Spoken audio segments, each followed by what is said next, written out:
ಸಮಾವೇಶಕ್ಕೆ ಡಿಕೆಶಿ ಬಣ ವಿರೋಧ ವಿಚಾರಕ್ಕೆ ಸಂಬಂಧಪಟ್ಟಂತೆ ಹೈಕಮಾಂಡ್ಗೆ ಬರೆದ ಪತ್ರದ ಬಗ್ಗೆ ನಮಗೆ ಗೊತ್ತಿಲ್ಲ ಅಂತ ತುಮಕೂರಲ್ಲಿ ಗೃಹ ಸಚಿವ ಪರಮೇಶ್ವರ್ ಹೇಳಿಕೆ ಕೊಟ್ಟಿದ್ದಾರೆ.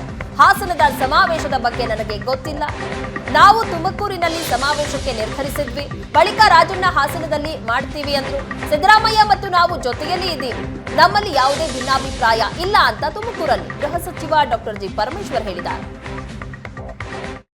ಹಾಸನದ ಕಾರ್ಯಕ್ರಮದ ಬಗ್ಗೆ 5ನೇ ತಾರೀಕು ನಡೀತಕ್ಕಂಥ ಕಾರ್ಯಕ್ರಮದ ಬಗ್ಗೆ ಅದನ್ನು ಕೇಳಿದ್ರು. ನಾನು ಹೇಳ್ದೆ ಇಲ್ಲಪ್ಪ, ನನಗೆ ಕೇಳಿದ್ದೇನೆ, ಆದರೆ ನನಗೇನೋ ಅದರ ಡೀಟೇಲ್ಸ್ಗಳು ಗೊತ್ತಿಲ್ಲ ಅಂತ ಹೇಳಿದ್ವಿ. ಅದನ್ನು ಸಿದ್ದರಾಮಯ್ಯನವರು ಪರಮೇಶ್ವರು ಎಣ್ಣೆ ಸೀಗೆಕಾಯಿ, ಸಿದ್ದರಾಮಯ್ಯನವರು ಪರಮೇಶ್ವರ್ ಅದಕ್ಕೆ ವಿರುದ್ಧ ಅಂತ ಯಾರು ಹೇಳಿದ್ದು? ಅಲ್ಲ ಕೇಳಿ, ಸ್ವಲ್ಪ ನಾನು ಕ್ಲಾರಿಫಿಕೇಶನ್ ಕೊಡ್ಬೇಕು. ಅದಕ್ಕೆ ನಾನು ಹೇಳಿದ್ದು ನನಗೆ ಅದರ ಕಾರ್ಯಕ್ರಮದ ಬಗ್ಗೆ ಗೊತ್ತಿದೆ, ಆದರೆ ಅದರ ಡೀಟೇಲ್ಸ್ ಅದೆಲ್ಲ ಗೊತ್ತಿಲ್ಲಪ್ಪ, ಅದು ಏನು ಅಂತ ಹೇಳಿದೆ. ಎಣ್ಣೆ ಸೀಗೆಕಾಯಿಯಲ್ಲಿಂದ ಬಂತು.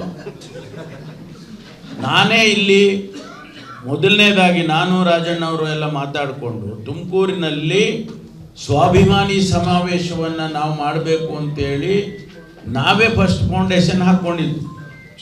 ಚಿಂತನೆ ಮಾಡಿ ಒಂದು ಮೀಟಿಂಗ್ ಮಾಡಿ 2 ಮೀಟಿಂಗ್ ಮಾಡಿದ್ದೀನಿ, ಮಾಡಿ ಎಲ್ಲ ಮಾಡಿ.